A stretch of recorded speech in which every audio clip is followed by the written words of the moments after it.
of August 2025. I pray the Lord will answer your prayers and all your problems will be solved. We give God all the glory for a new month. If you have been part of this month, if you have entered this month, give glory to God. Then Yamiasi, and then depending on the 1st of August.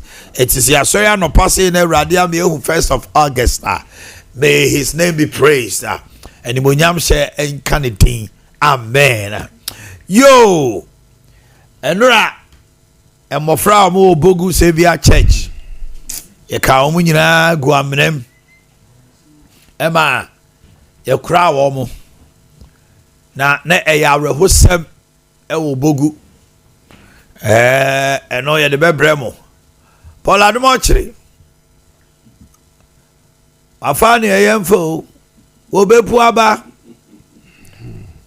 Wamina dododo obepu aba wakani eyenko obepu abo wamina dododo Paul Adumo chiri juma wodi di special prosecutor say no what te na not ten what the neighbor to anwumre good evening Ghana no pap list of enema papa ne say yemfa man was special prosecutor or say have you heard Kisia Jabi says he wants an animal car?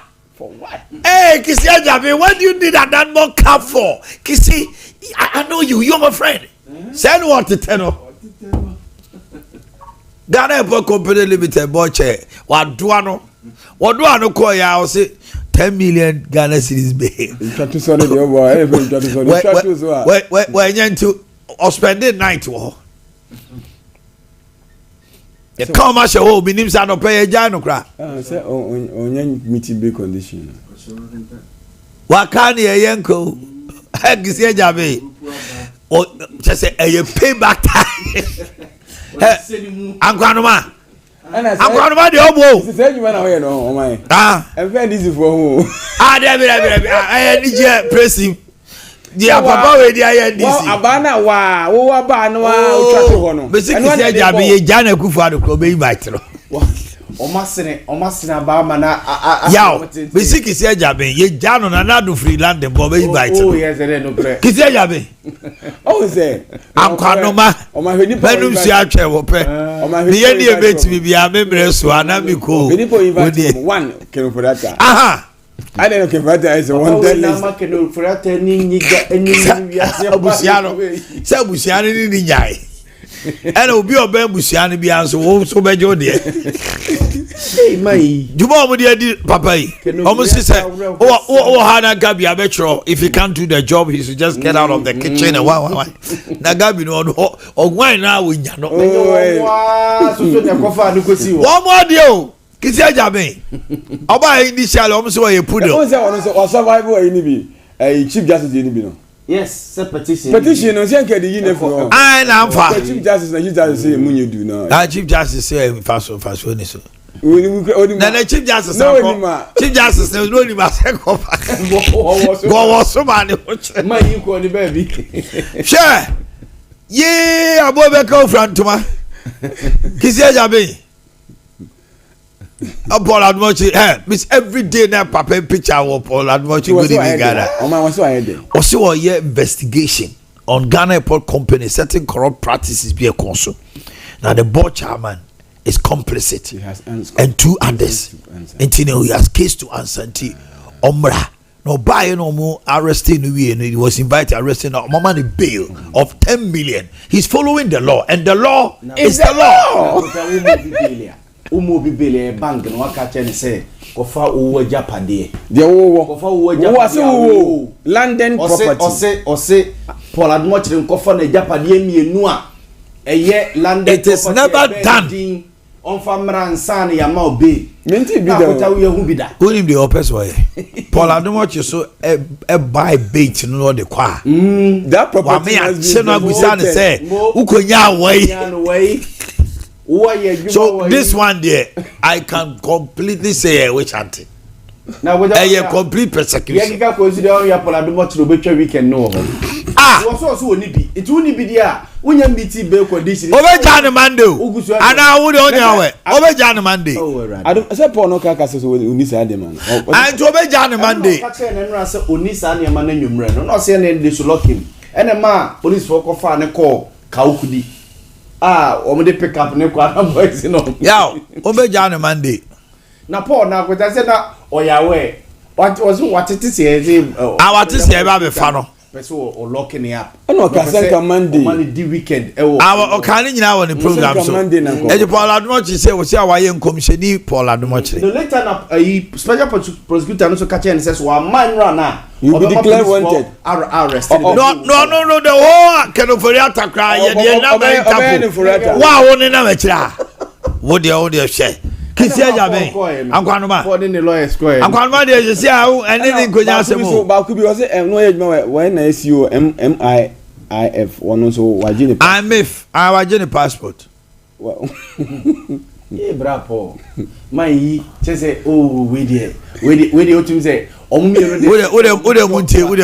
catch him. Don't worry, we'll catch him. We are getting there because the Lord is on our side. You see, the Lord is on our side. This is our work. The Lord is on our side. So we will catch him. We will expose him. If it is true that he's a drunkard, we will expose him.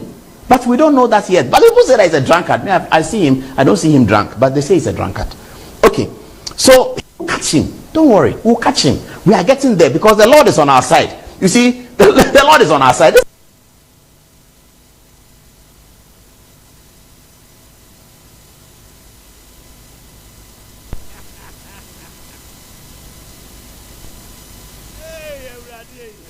Dio. What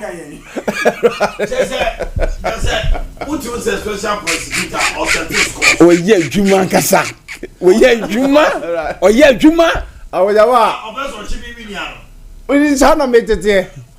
Obeso chimimiano. Awuta sana metete. Ade Aminiano no a board member. Ah, wo baby. Kisia Jabe more trade dangerously. Awuta and more trade. You should not trade dangerously. Kisi ya Juma. Try out. Ya kisi ya Juma. Juma. Say oba chimio. Kisi ya Juma. Me dey matese by one we are close of day ne. MP kesiye bi power ye MPP ni. Obenya invite. They are cheno. No nya invite no susu na so wanko a. Baby owo bia. Ye beba police for akot. All because onenu nya issue embarrassing no. Ewo court. Mo one kisiye Jabe issues bi ni ade. And na sa MP no. Na o sa so a board member. Ewo. MPA sana mate. Ena chese no a lawyer man nipa na. MPA no ehon na enso Dr. National Petroleum Authority. Nya hon na unipa 20 something 280 million bi Dr. Kokoyi Mustafa Hamid hon na. Mustafa Hamid. Na Mustafa Hamid we dey hwe. Ensema Kisia Jabe tro fan ho say eyi ewai. This was not in court. When I could in court. Oma court. Oma ba. Hey. Ejagota on we by close of day. MP kesiye bi pa Ajo Mandela kra ko prison yensro hwe is it would them now be the president yenti obia se se ade ehu ni se Gabini ni kwa hwe obesa ndenya se papa ko fe say former MC bia ko akope o nickname bi oh chawan Eja odi agro nu be nya asem. Chamaluta kwa onyina yi wa hwe obesa frɛ no. Na asem no obesa frɛ no jomra. Hey. Na MP for Weja Agbawe constituency, Jerry Ahmed. And I'm for sitting and saying pre-sitting meetings. I walk my shebe you feel mu also nyeska mfaka.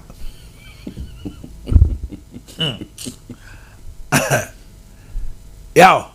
Asante Ahmed so nyeska mfaka. Baby am be adwen. Asante wo ne MP ni ya adwen.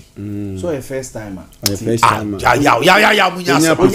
Yeah, o na ba ni power. What dey yentie no. You have not been attending pre-sitting. Why? With all due deference. And Jerry, you see, these days you have not been attending pre-sitting. Why? Pardon me. You have not been attending pre-sitting. Why? Speaker, sometimes it's a matter of lorry fare. Since this government came in, it's been very difficult for me to even get money to have lorry fare. So, Speaker, that No, is this how we one- get in a situation. No, this one, Honorable Jerry Ahmed, you have a very legitimate point. Very legitimate point in the sense that I do not know. They have. Now when you are defending because MPs no. On my city, I'm going to need 1,000 cry a month. I'm bread expenses. No what's wrong. as I told you, smile. Hey, MP, they are calling. I say, What calling? Hey, listen to me. No. Yeah. Why the friend? Constituency for Constituency 4. Emma, no jobs come on. What are you talking about? MP are calling. MP, BN or Ghana hand will be the friend. Now, my penny is not calling. Mampeni no so person di mampeni why the friend? Calling. O mampeni jo mama o no mo no. And you're calling. Why the friend? Hey, I tell me some friend no. O friend ja no konko say. What I say? I tell me some friend no. O di fie na no. Konko jira ho me. Ghana ni be the friend. I ain't there. Is it I ain't there? Assembly jira ne say, obi amfre obi. Everybody has an ambition, has a vision to become somebody. Politics are calling. Kwa enye ye die bia. I am calling. Abroche for no dey na calling. Calling yaw. Ghana politics are calling. Yaw. Yenye ni papa nya calling wo mo. Anything na ye bre by this be calling. Ja something calling bia di. Calling. Class prophet are calling. Boys SP ni get SP. I calling. Ya me so kwa that be yawe. Na even ende. Asofudie kura bebre nye calling. Mo Asofudie obu onko no na afre no. Onu a na nyame adwuma no na se onye ndey. Mo awodi ni obi amaninga. Obi ha manase. Asati bibia no e calling. Nyame adwuma ho na say. Na obeti ma ya. Say wa ha no we. Wo ho no ma. Na obi abetra say. Me manfo e wo me constituency. Omo frɛ me say me di omo frɛ wo da be. Because ma uni pa. Asati ja. Kakra wo no mo pa je. Ni pa wo mu. Obeti ma boa wo mu. O ma enya ya mfa ne calling ya. Agi so obedi MP ansa na akota wetima bo. JB in a very bigger capacity. Bigger there. Oh yeah on that score there. On say you will never be assemblyman and me bo wo community a. Untumi fa to me nye. Someone for me NGOs. Yeah, NGOs. That is true, but officer of Bonipa, Mati NGO, Michian Kuala. Yeah, Grace, Nada. Akwala bi yare na yedine cause but ne ma mini bi ma support ne ne sa ne maniamana. Akwata wey. Oh yeah. Legislative back. MP. Yeah, MP was Shembra. Embra be. Ayabra na obra ya sise o Ghana. MPs ne mra papa no masa me na Ghana yese no. Obugu so se. Omunya nuru papa. Ayebeduro. I am calling. But I am finding calling. Na say adwuma no ho na ese ya. Awon be from akwa ya adwuma na ma. Adwuma be na ese. Asante. Ghana say Asante. Asante you calling if you. Yakupo wa calling say be MPs fun ama ye pa na Ghana na yese no. Say calling. Asante. MPs o calling o from 19. Asante. Yentimi on say Ọfẹ NPM yenye ni papa na enkole wo. That one na frɛ wo. Na say yen dey frɛ you. Ye na on say I am calling. Asante sika dey frɛ you. Ekwan e fa so frɛ wo no. Oze. Ni sika so ni afrɛ. 92 ni ehwe akuta ni ehwe sika. Ye ehwe sika so. That says ye ehwe sika so. After 2004 na sa na man chance here. It almost starting 1992 call parliament. Oh my ya bo botre. Enye sika no nko na ya say the also the Asante asma be bisa on say. Calling no. Once it is calling no. Ya bo me calling na be boa wo. Say enipa no. Say ye yi number. Say wo ye na ye frose bra. Once oba ni sika na ebeje. Community who say ni power the party for delegates and then the party man fi community ni mu. Boga ufra brochira ba oba wan fa wi amre ya nya osa oba. Asante ye boa. Shobani obi amfre obi a. Ghana obi amfre obi. No mo akoya o say nobody is calling anybody. They call themselves. Not any MP no be chance name am. Show me one MP and call for friend. Why? Bonidi. Meba. Obi ti say escape wafo. as former member of parliament for Subi. Mami Gasem Joe. Check. Hold on. 2004, Yaw. SK Boafo. Kwakwa Pia, Odeno Oji the Tiwo ayi. Subi. Yes. Asante youth. Yes. Satana. Obu Kojatwa. Ala na nko for friend na Okojatwa e ba Kwakwa Pia jai. Say nye calling nso anka mo ntia se ma ne nko. Ade calling. Asante. SK Boafo was called. Nobody was. As a consequence he was called. As you go say, okay, but Yaw. As you go say was called Omutu no. Say we you be wie. What's contest? Elizabeth was called or called by Elizabeth my friend no.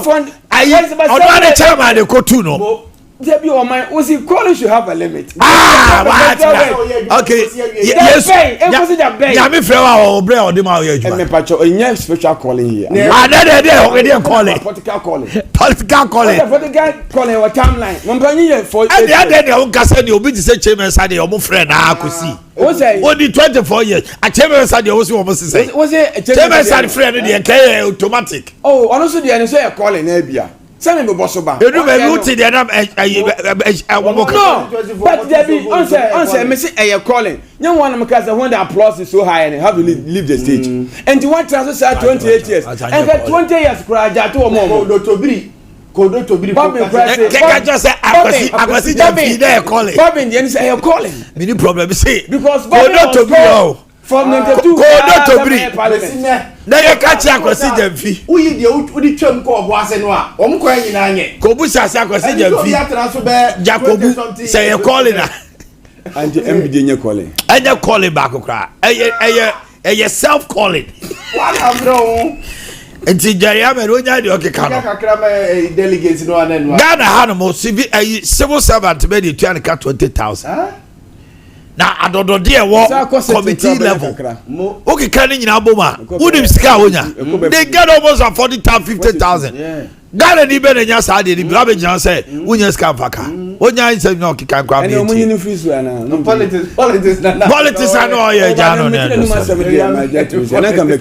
Asanso Boakye say Omanhene Yaw mama big push no on farm prioritizing roads in Accra and Kumasi. Na sa the minister not can the emwa emsen ready honkomo. President Mahama has demonstrated greater commitment to social intervention. Way back, Abraham no more debate on media review no. Ena minority busa aban say what matter say aban so be 24 economy. Na omu busa no ndaroma o kanea de. Minority said, do you have reliable power for your 24-hour economy? Almost busa your mama.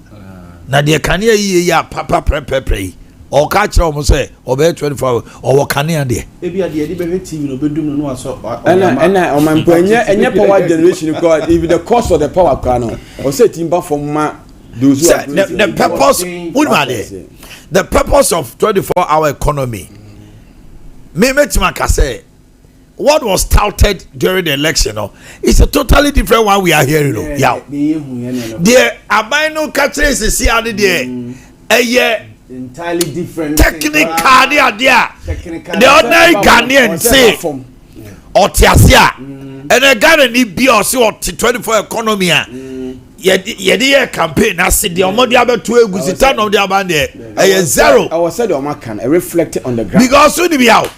So we share back on now the simplest explanation here say to say we say we need black man say omo man electricity akofom yes omo man incentive be now I expand it Z water what me afa nipa be 500 and 200 account in nearby home it will be come morning it be come after evening passport office yes you be go boys a free home now my expand it to obia.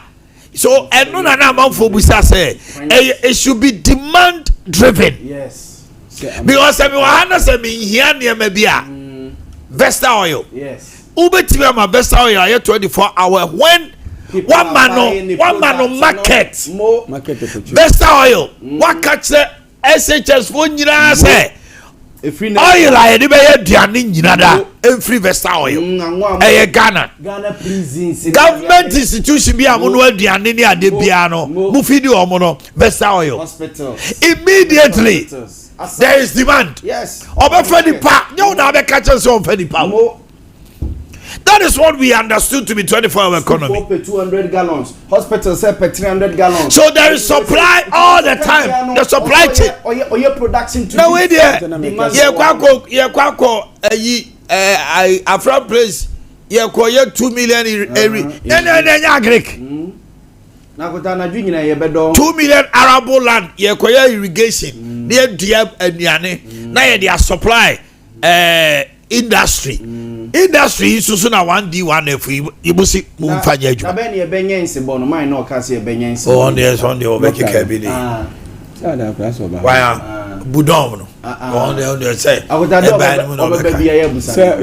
he was misled no ade na policy na mu na no o say this na man for say that tiase but see idea yaw se ano me ametie de 24 economy no de o ma hye se ano de me hu so akotade na hye se kwa na confusion da ye basa ai bebre se asante wo tia se confusion me de o mo ka no me person ka de o mo anwene ne ko mo starting fanya aduma me hu because o mo programs no ene ensem bi na o mo kan ma on se na o mo kra say o mo fa police for I expanded suppose for 800 abeko say military beko say enti ato amanfo trim tight security ene other things enti anwumre ne say na manyina o mo kan say ebeya na amanfo beko adwuma anwumre ne bia kwa eno na all say that is the concept at all every youth omonye because all Ghana officer 24-hour economy the opposition was even attacking them say 24-hour economy is already in existence because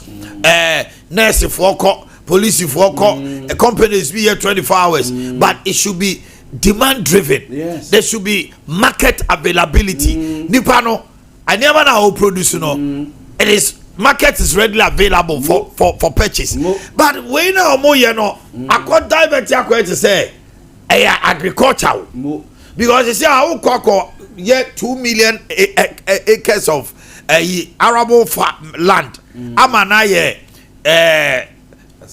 ready for mechanic say companies and industries there be for farming I'm a for to make no buy no buy na be feed the industry no where are the industries 1D1F industry and our buying so the whole of the year first budget BBM review so man can be to show us say no 1D1F no Ghana for our musika ko remu no it has become a funtus of issue. It looks as if say wow would do seek a rem but now my issue is this Exim Bank supported some industries majority obu akwa on see the factory ye say the panel so no be ndai sika na se ne ashima konta na se no mpore o ka se me bi duru se la na the last budget bi o mo ka se mo kwakwaje companies bi mo repeat as a bi anya na MPP NDC ampene ya na ko fa ntokwa ba ya amfa mu kwa akokon ya ko fa 37 near you know me ma sem ne say now Exim Bank di sika gura 1D1F ebi mo ko bo bosia o banks now it looks as if 1D1F no is going to be a thing of the past. Some Ghanaian individuals they bought into the government agenda.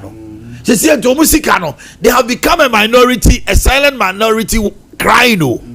Asante. Investment.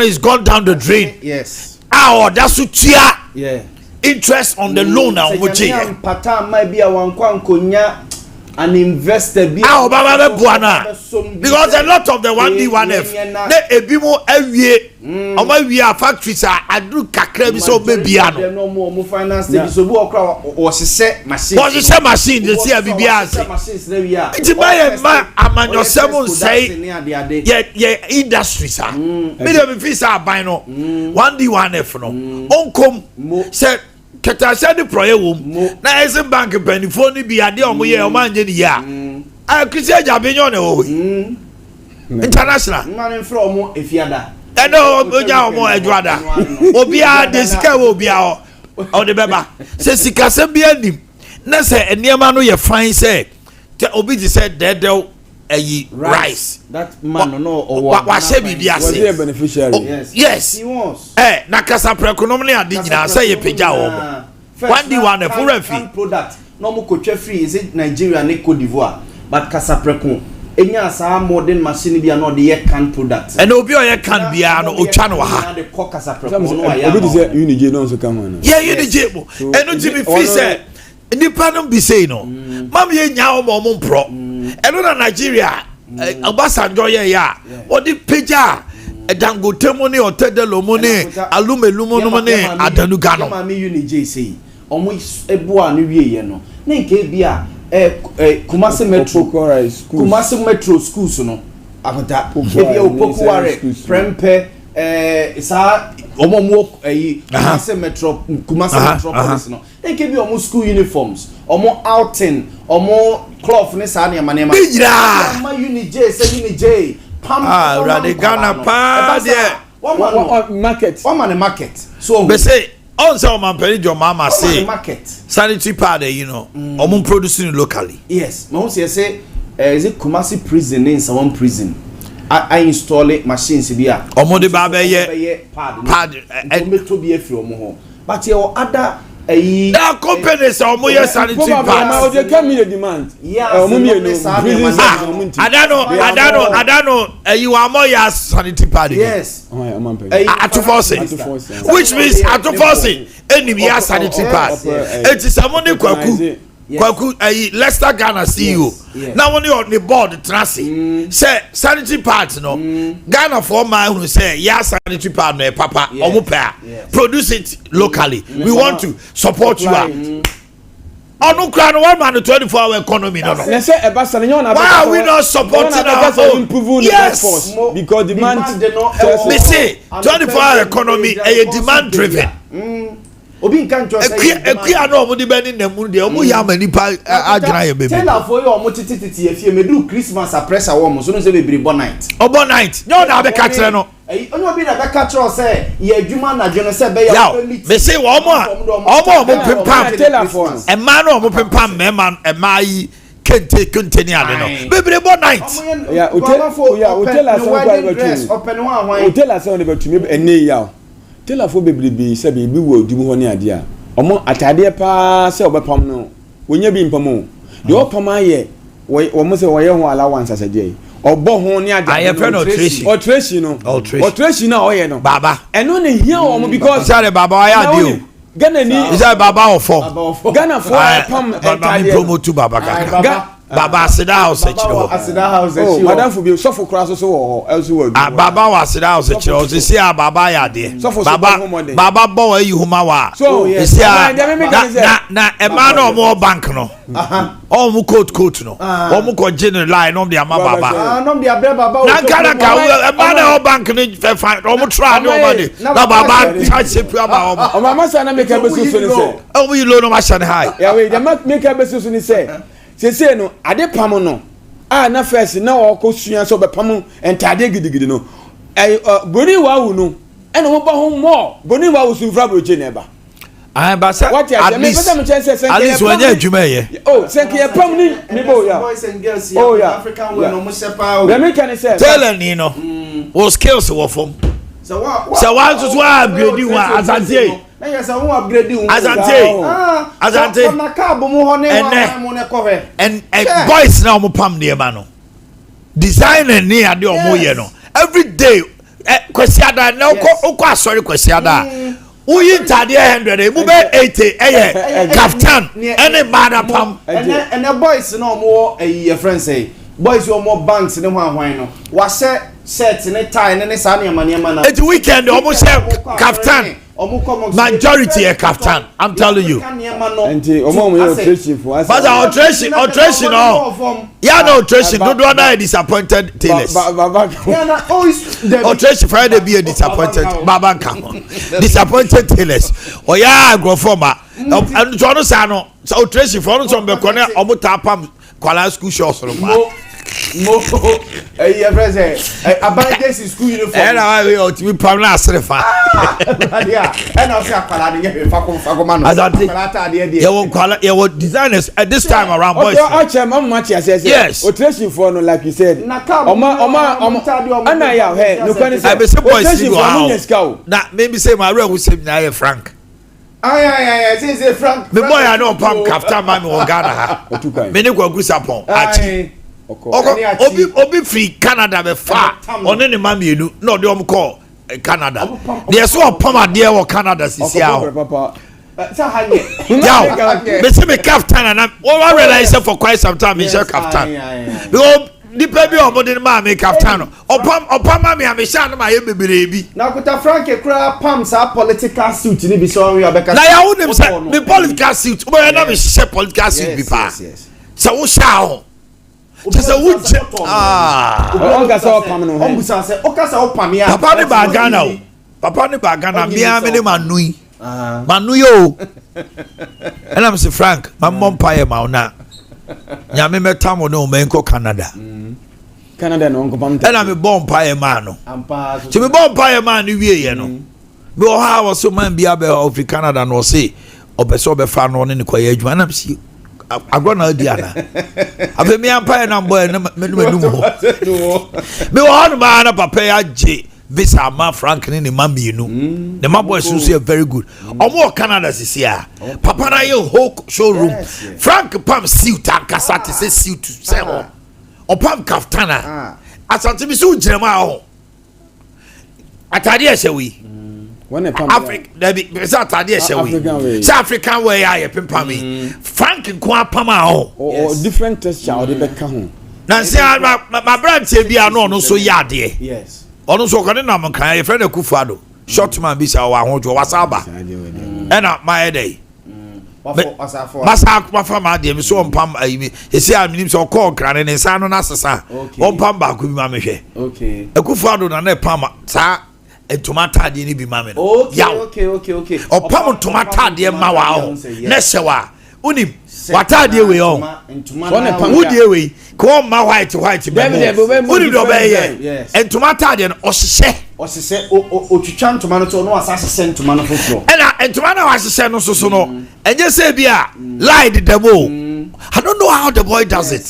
That is his talent. Yes. Say design no entoma no design no obetua me bia ba ase ne bia ba ne sa no ne bia ba but enye say waka bom obeji she bohu different one. Oh David eti omo me illustration do don dey disappointed tailors any seamstress amount for pam dey ma o yeah omo nyesika o ai sa we di ba dey illustration for nyesika o illustration for no ya no illustration 1500 o sika omo ji ne ho no omo ebi mu suso I masters in the illustration we do kodu oye illustration ma wa na we say t-shirt gina omo bo ho obo t-shirt wa ma wa ho echakra odi agroba na baba say ade ba kwa me pair baba sem ne say so the jeans e wa koma baba e kwan obebo ma obo jeans ama na jeans na no na yira yes na fa bedan ba o say jeans ano no obetwa kasi ani ba uhu say wa kasi ani wow ebi e good o baba says oh baba dey say imagine di kanina no dey kanin baba to ball try na ba ko cha say what the one I practice ba ko na ba ko dey mu ye du sir what I practice I had your friend one tack me no nje and I me atele ba ko no and then the baba baby baba me white shirt a baby white shirt mu me di say I had to be happy what no say we have what ba no crane on mind and man tell pam tade ba yen kan kire o say so mu si pam tade pa na ade ni padua na won sa na na no de ne eh kama just yeah to go say na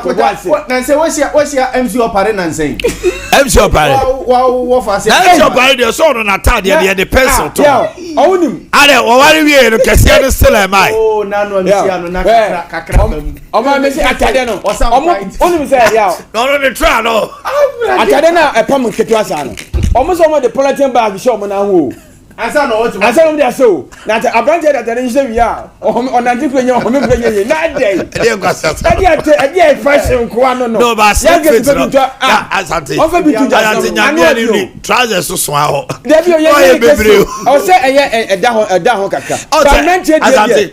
And I want boys in trousers bia. Boys in trousers bia. So why you grab my palm? Eye kakraka, eye bola bi efepa. Yes, omo. And I say na Carter. Mr. Carter, yes. Carter was the MC for a program. OJ program. Yes. Carter say kaftan bi on. Yes, nefepa. I say fluorescent green. Yes. Oh my goodness. Nefepa with sa design bi wani mu. Bola, yes. Bola bi. Oh. Obia. I think I was with Tabia, Chris, and Eddie Gramo. Yeah. They were all taking pictures. Yes. Which was a brand no Pama Katano. Yes. Oh, you're very good. Yeah, what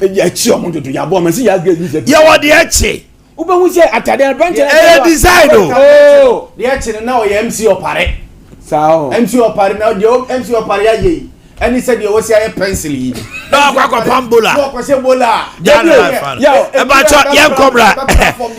Friday. When is Friday? We wind down. Understand that. We all be fro. Tip off from Randy. Orlando. Any embody Bremo. Eba.